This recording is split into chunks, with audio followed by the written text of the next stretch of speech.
सर्वप्रथम या महाराष्ट्राचंच नाही तर संपूर्ण भारताचं आराध्य दैवत आणि आपल्या सगळ्यांसाठीच त्रिकालबाधित प्रेरणा असलेल्या छत्रपती शिवरायांना माझा मानाचा मुजरा। आणि या कार्यक्रमात उपस्थित सर्व उद्योजक मित्रांना माझा म्हणजेच विनोद अनंत मेस्त्रीचा जय महाराष्ट्र जय हिंद। दुसऱ्या महायुद्धामध्ये अमेरिकेने जपानच्या हिरोशिमा आणि नागासाकी या दोन शहरांवर हल्ला केला हे आपल्या सगळ्यांनाच माहित आहे। म्हणजे तो हल्ला इतका भयानक होता की असं म्हणतात की 60,000 फूट उंच धुरांचे लोट उठले होते आणि उद्ध्वस्त झाली, दोन्ही शहरं उद्ध्वस्त झाली।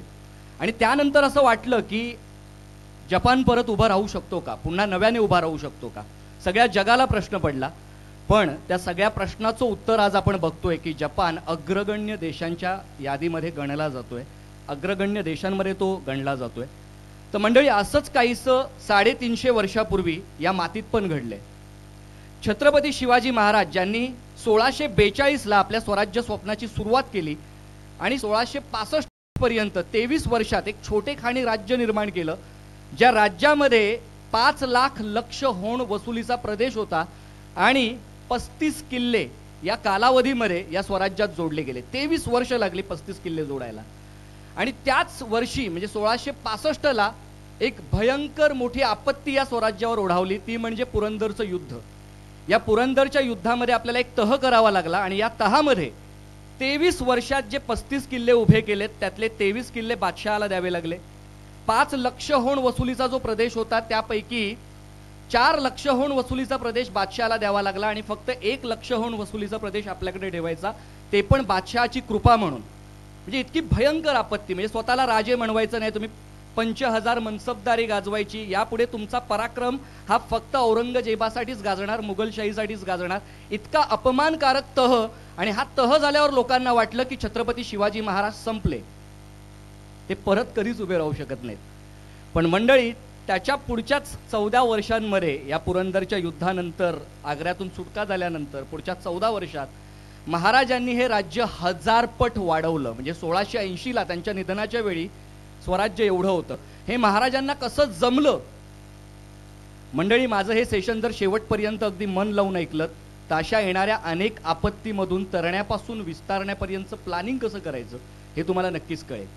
म्हणजे या माझ्या प्रपंचामध्ये, सेशन प्रपंचामध्ये शिवाजी महाराजांनी या पुरंदरच्या आपत्तीमधून बाहेर यायला कोणत्या 3 टप्प्यांवर काम केलंय जे आपणही करू शकतो ते तुम्हाला सांगणार आहे। ते ऐकण्यासाठी तुम्ही सगळे उत्सुक आहात का? That's great. तर चला आपण येऊया पहिल्या टप्प्यावर।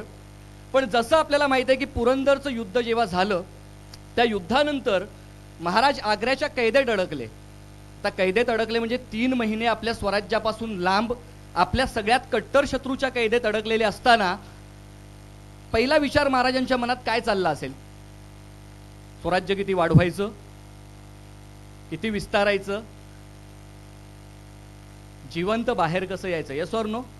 सगळ्यात पहिला विचार काय असेल? आपण इथून सही सलामत आपल्या स्वराज्यामध्ये कसं पोहोचू शकतो हा विचार त्यांच्या डोक्यामध्ये आला असेल, राईट? मग ते पेठाऱ्यामधून निसटले की आणखी कसे, यावर माझा एक व्हिडिओच आहे। म्हणजे कसे महाराज प्रयत्न करून, अतोनात प्रयत्न करून आग्र्यातून निसटले आणि राजगडावर पोहोचले। आणि जेव्हा ते राजगडावर आले असतील तेव्हा त्यांनी सगळ्यात पहिलं काम काय केलं असेल? ते रडत नाही बसले की झालं आता इतकी वर्ष, 23 वर्ष जे राज्य उभं केलं त्यातलं 90% राज्य निघून गेलंय, 10%च उरलंय, म्हणजे संपलं सगळं, इतकी मेहनत करून जे कमवलंय ते सगळं गेलं।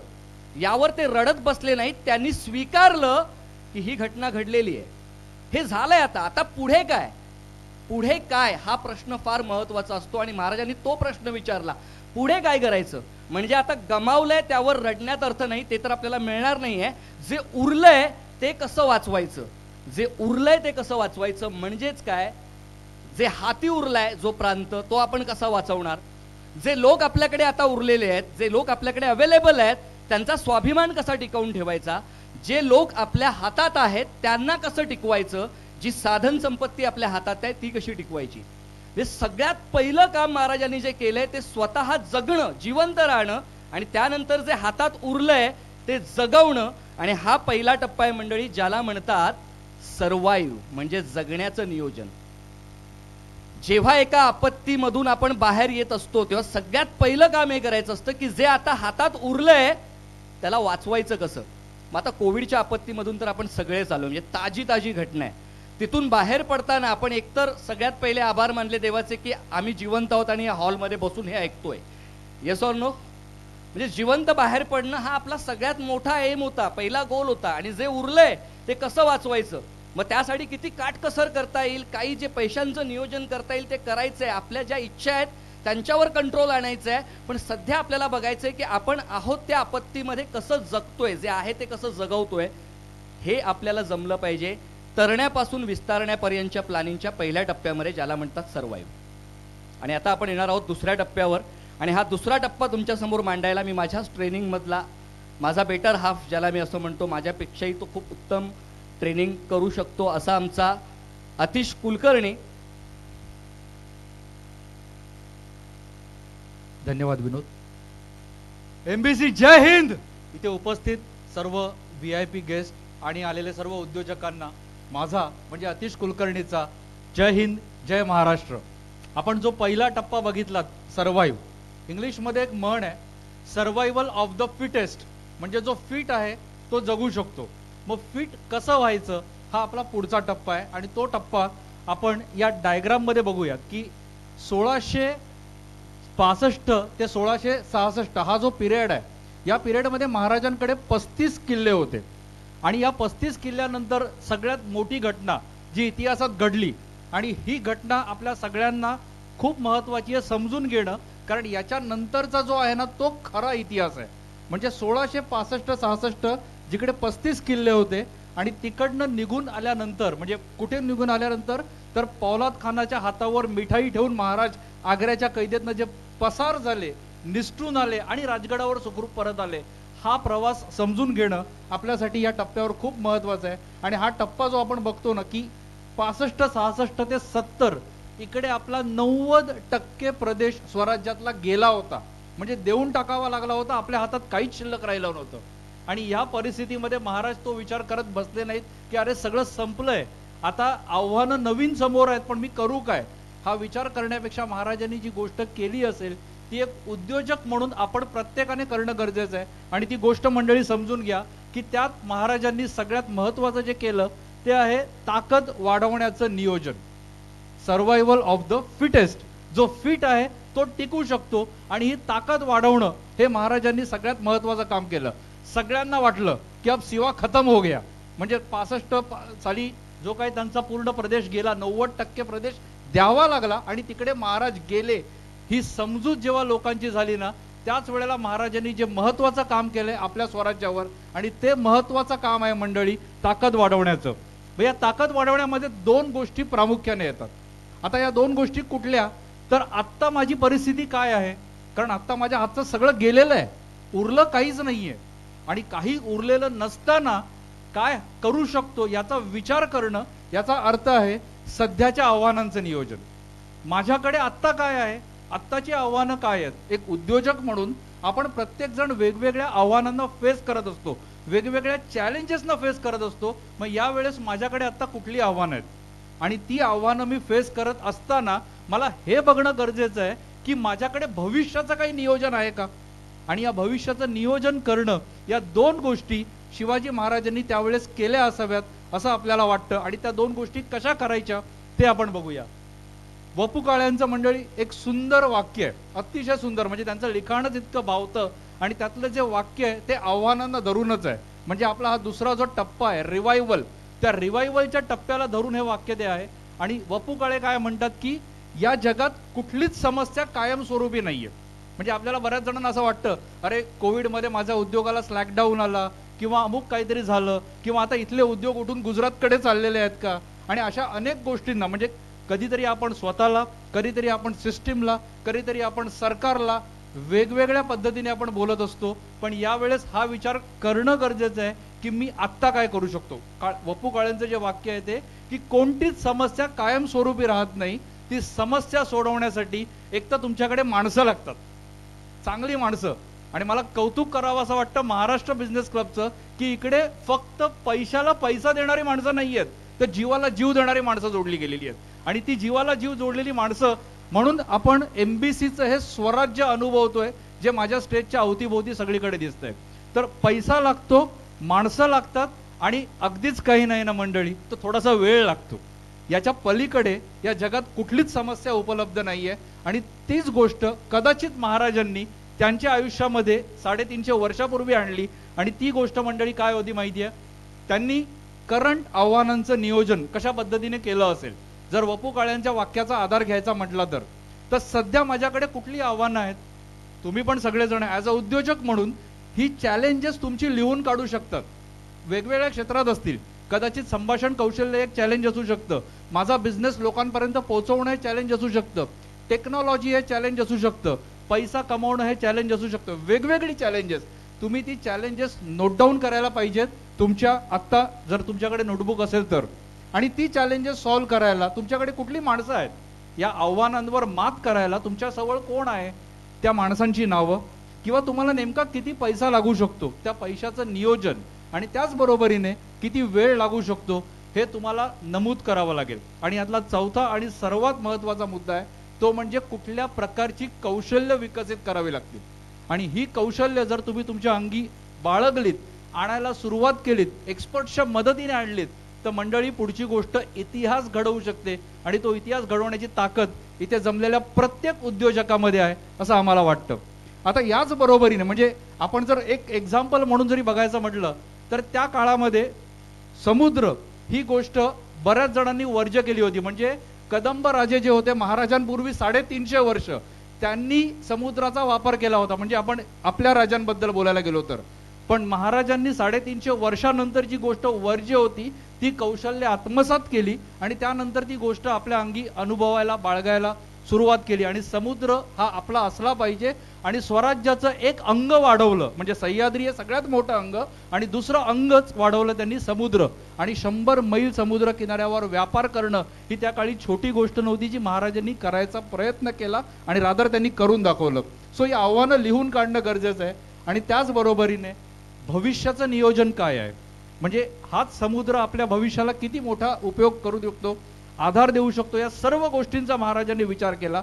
आपणही ॲज अ उद्योजक म्हणून भविष्यात कुठल्या प्रकारची आव्हानं आपल्याला येतील आणि त्या आव्हानांना आपण कसं पेलू शकतो, त्या आव्हानांवर कशा प्रकारे मात करू शकतो, याचं लिस्टिंग करणं हे महाराजांच्या या 350 वर्षाच्या इतिहासातनं घेण्यासारखं सगळ्यात मोठं उदाहरण आहे.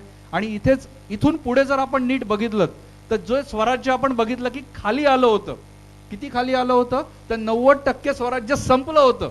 आणि या संपलेल्या 90% स्वराज्यामधनं जर जी स्वराज्याची प्रगती झाली आहे ती 1000 पटीपेक्षा जास्त झाली आहे. मग किती 1000 पट प्रगती झाली आहे हे समजून घेण्यासाठी तिसरा टप्पा जाणून घेणं गरजेचं आहे.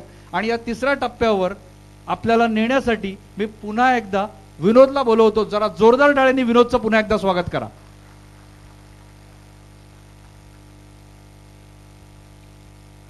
तर मंडळी, आपण आपत्तीमधून बाहेर पडण्यासाठी आधी आपण जगण्यावर भर दिला. आपण स्वतः जगणं, आपल्या हातात जे आहे ते जगवणं, त्यानंतर ताकद वाढवण्यावर भर दिला. त्यासाठी आपण आव्हानांचं नियोजन केलं आणि दुसऱ्या बाजूने भविष्याचं नियोजन केलं. त्यासाठी किती वेळ लागेल, माणसं लागतील, पैसा लागेल, कोणती कौशल्य विकसित करायला लागतील याचं नियोजन केलं. तर मग तिसरी गोष्ट येते ज्याला म्हणतात उत्कर्ष साधणे किंवा विस्तारण्याचं नियोजन. हे महाराजांनी किती उत्कृष्टरित्या केलं असेल की त्यांना जेव्हा कळलं की एकतर आता आपण जगलोय, ह्या आपत्तीतून आपण जिवंत परत आलोय, सगळं जगवलंय, आपली ताकद वाढवलेली आहे. आणि एकदा जर ताकद वाढवली तर जसं महाराजांनी आपले बंधू व्यंकोजी राजे यांना एका पत्रात सांगितलं होतं, पराक्रमाचा तमाशा दाखवा. तर सगळ्याच तर गोष्टी तयार आहेत ना, मग आता थांबायचं कसायला? पराक्रम गाजवा. जितक्या काही मोहिमा आखता येतील त्या आखा आणि जितकी तुम्हाला प्रगती साधता येईल, जितक्या वेगाने साधता येईल तेवढ्या वेगाने ती प्रगती आखा, साधा. मग तुम्ही पाहिलं तर 1642 ते 1635 35 किल्ले आपल्याकडे होते 65 पर्यंत. आणि इथून 70ला जेव्हा आपण आलो तेव्हा स्वराज्य 90% खाली गेलं होतं. पण तुम्ही बघताय 70 पासून 80 पर्यंत जेव्हा पुन्हा मोहिमा सुरू झाल्या स्वराज्य 1000 पट जास्त वाढलेलं आहे. आणि जर तुम्ही पाहिलं मंडळी, 2 लाईनींमधला इतिहास जर आपण म्हणायला गेलो तर 1670ला आपल्याकडे 12 किल्ले होते आणि 1680ला स्वराज्यामध्ये 360 किल्ले होते. 10 वर्षांमध्ये 348 किल्ले जोडणं, बांधणं, त्याची पुनर्बांधणी करणं हा त्यावेळेचा वर्ल्ड रेकॉर्ड आहे, जो या मातीमध्ये घडलेला आहे. मंडळी, याचा आपल्याला नेहमी अभिमान असायला हवा. याला म्हणतात उत्कर्ष साधणं. मग आपल्यालाही हेच करायचं आहे. आपत्तीमधून बाहेर यायला आपल्याला या 3 टप्प्यांवर काम करायचं आहे. मुळात हा आमचा पूर्ण दिवसाचा सेमिनार आहे, पण 15 मिनिटं आमच्याकडे आहेत. त्यामध्ये आम्ही तुम्हाला जे सांगता आले या 3 टप्प्यांची ओळख तरी करून देऊ शकलो असं मला वाटतं. तर मला नेहमीच वाटतं की आपल्या आयुष्यामध्ये बदल आले पाहिजेत, कारण बदल आल्याशिवाय आपण काही नवीन घडवू शकत नाही. तर या बदलांवरच माझी एक कविता आहे, ती कविता मी तुमच्यासमोर मांडतो आणि या सेशनचा एंड करतो. बदल कसा आपण स्वीकारला पाहिजे आणि काय केलं पाहिजे. कोण्या एका अनोळखी बेटावर जेव्हा फसलो मी, कोण्या एका अनोळखी बेटावर जेव्हा फसलो मी, सुटल्या किनाऱ्याचा विचार येता मनोमन हसलो मी. आठवणीही तयार नव्हत्या जुन्या ठिकाणी परत फिरण्या, आठवणीही तयार नव्हत्या जुन्या ठिकाणी परत फिरण्या, इतके विटले होते मन स्थिरतेच्या रटाळ जिण्या. सगळं मिळालं याचं समाधान भयंकर असतं कळलं मला, कम्फर्ट झोन. सगळं मिळालं याचं समाधान भयंकर असतं कळलं मला, आभार मानले देवाचे त्याने नवा किनारा दिला. पुन्हा नव्याने सुरुवात वा रोम रोम थरारले, पुन्हा नव्याने सुरुवात वा रोम रोम थरारले, नवनिर्मितीच्या विचारापुढे स्थिरतेचे विचार हरले. कमावलेले सगळे सुटले जरी जुन्या किनाऱ्यावर, एकच गोष्ट सोबत होती हिम्मत मोठी आभाळभर. याच हिमतीच्या बळावर पुन्हा नव जग थाटायचं, याच हिमतीच्या बळावर पुन्हा नव जग थाटायचं. जितक्या वेळा पाडेल ना नियती दुप्पट आवेशानं उठायचं.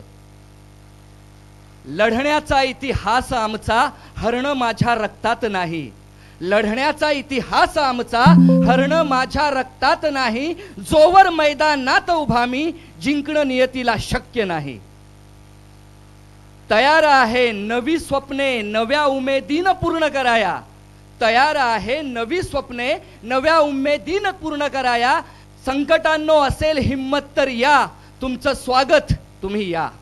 धन्यवाद मंडळी. थँक्यू. जय शिवराय, जय महाराष्ट्र, जय Hind. Kiran sir please continue.